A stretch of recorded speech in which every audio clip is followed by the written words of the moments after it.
Hi. Welcome to today's show. This is Gashi Skyman TV. So, today I want us to look at President Uhuru Kenyatta, the man who has been on the helm of our politics, the fourth President of the Republic of Kenya for the last 10 years. Uhuru Kenyatta is the least studied politician. You agree with me that if there is somebody who is least understood or misunderstood, it is Uhuru Kenyatta, a student of Jomo, whose father died when he was barely 16 years, a pupillage of Nyayo, who studied politics at Nyayo, and a mentee of Emilio Moi Kibaki. Ni mtu ambaye ana uzoefu mkubwa sana. Ni mtu ambaye ameona mengi. Amesikia mengi kutoka kwa mama yake, kwa sababu mama yake was the first lady during Kenyatta's era.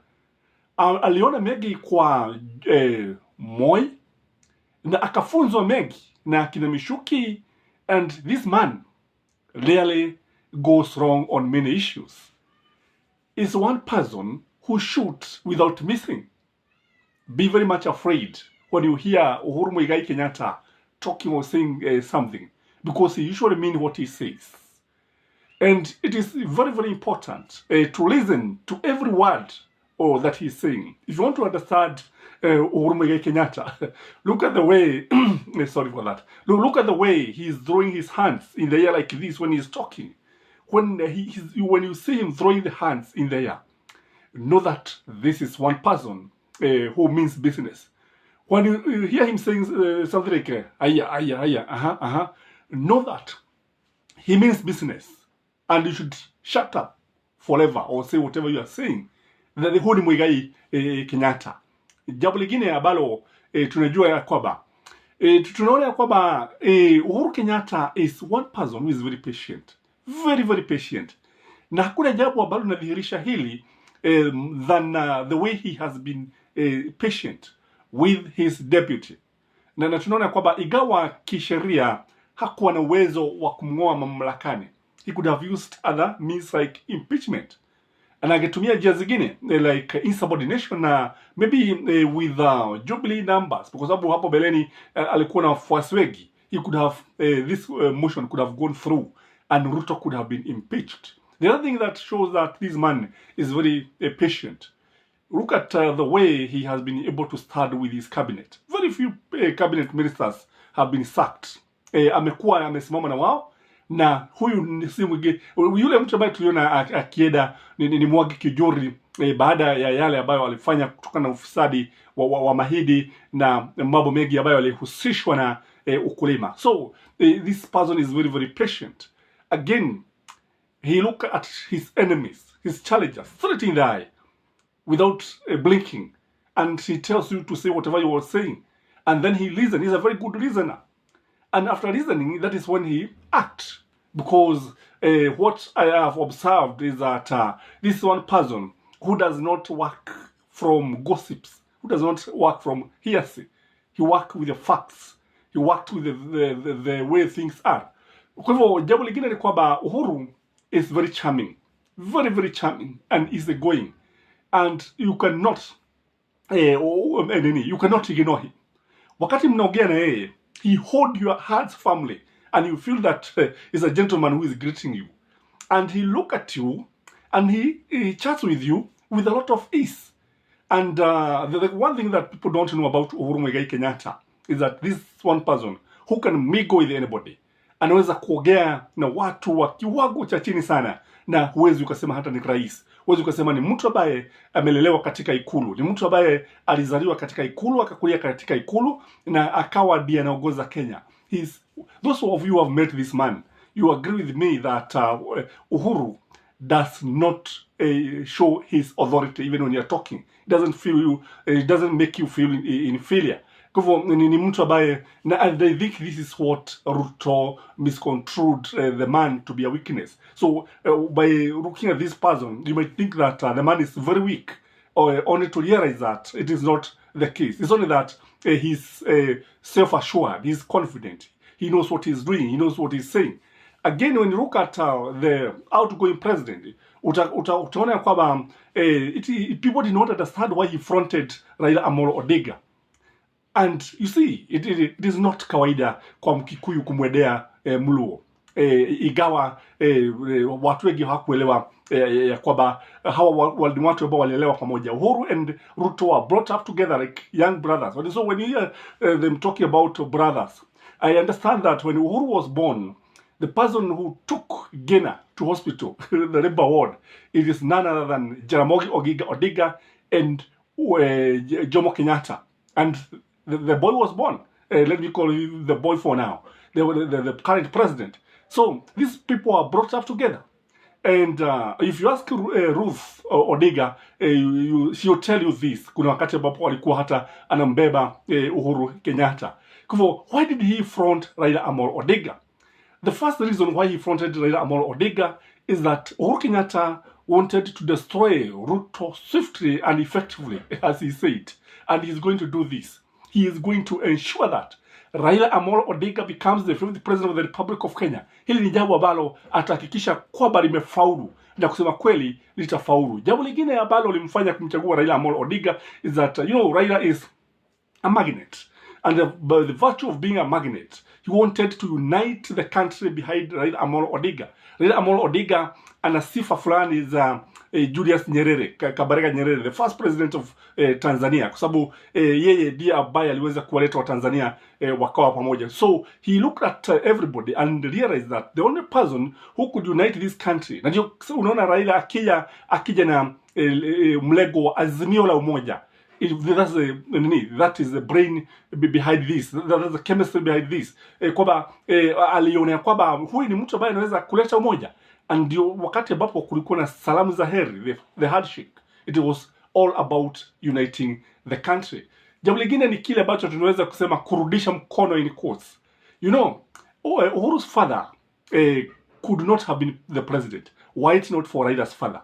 In fact, the first president of this country should have been Jaramogi Odinga, but he said no Kenyatta, no independence. And the colonialists, there's nothing they could do other than releasing Jaramogi Odinga, releasing Kenyatta from detention, and that is how he became the president.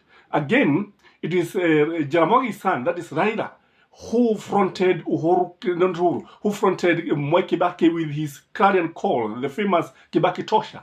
Now, that is what I'm saying. Alikuwa anataka kurudisha mkono kwa sababu Wakikuyu wamenufaika sana na Waluo. And there is nothing wrong with this.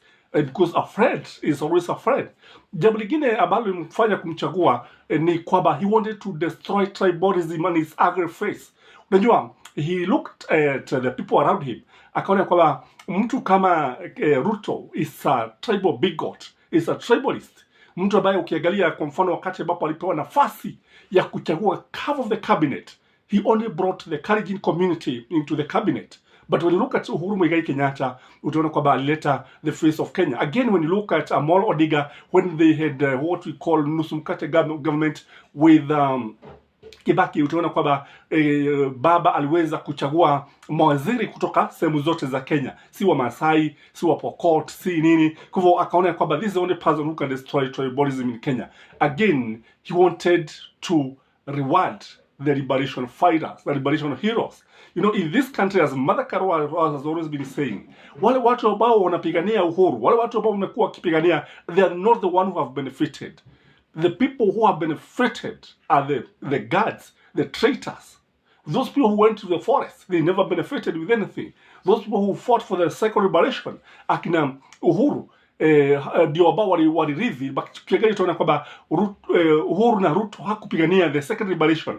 So the heroes of second liberation were people like Mother Karua and Raila Amolo Odinga, utaona kuna wengine Mukisa Kitui. These are the people now about Uhuru wanted to reward. So I think these are just a number of reasons why he went to Raila Amolo Odinga. Look at the way the guy is calm, always smiling. I understand the man is smiling all the way to State House. Kwa sababu anaangalia anaona kwamba his friend, his elder brother, is taking after him. And he's so much composed. Look at the way he's self-assured. Look at the way he's talking. And bila kujali. Look at the committee, the transitional committee that was formed. to usher or to prepare Baba's presidency. Look at the members of this committee. Look at Matiang'i is there. Joe Mucheru is there. Look at Kibisho is there.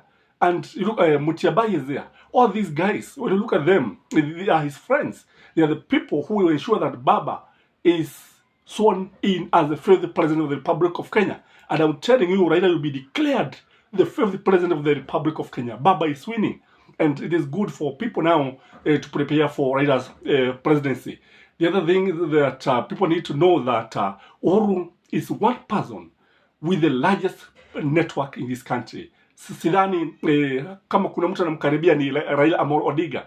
Ruto doesn't have a large network. His network doesn't go beyond Uganda and Kenya. Na wale kule chini ni kidogo sana. But when you look at Uhuru Kenyatta and Raila Amolo Odinga, their network are global. They are all over the country. They are all over the globe.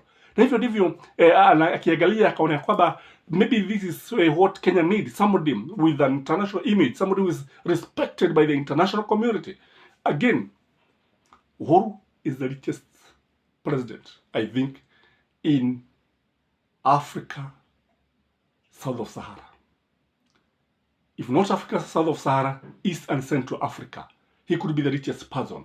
This person is so rich, having inherited a lot of wealth from his father, having also worked his way into the riches. He started out when the people who are rich are counted in this country. Other people who are likely to find here, even Ruto is also a billionaire, multi-billionaire. And they think Ruto could be number 4 in this country in terms of riches.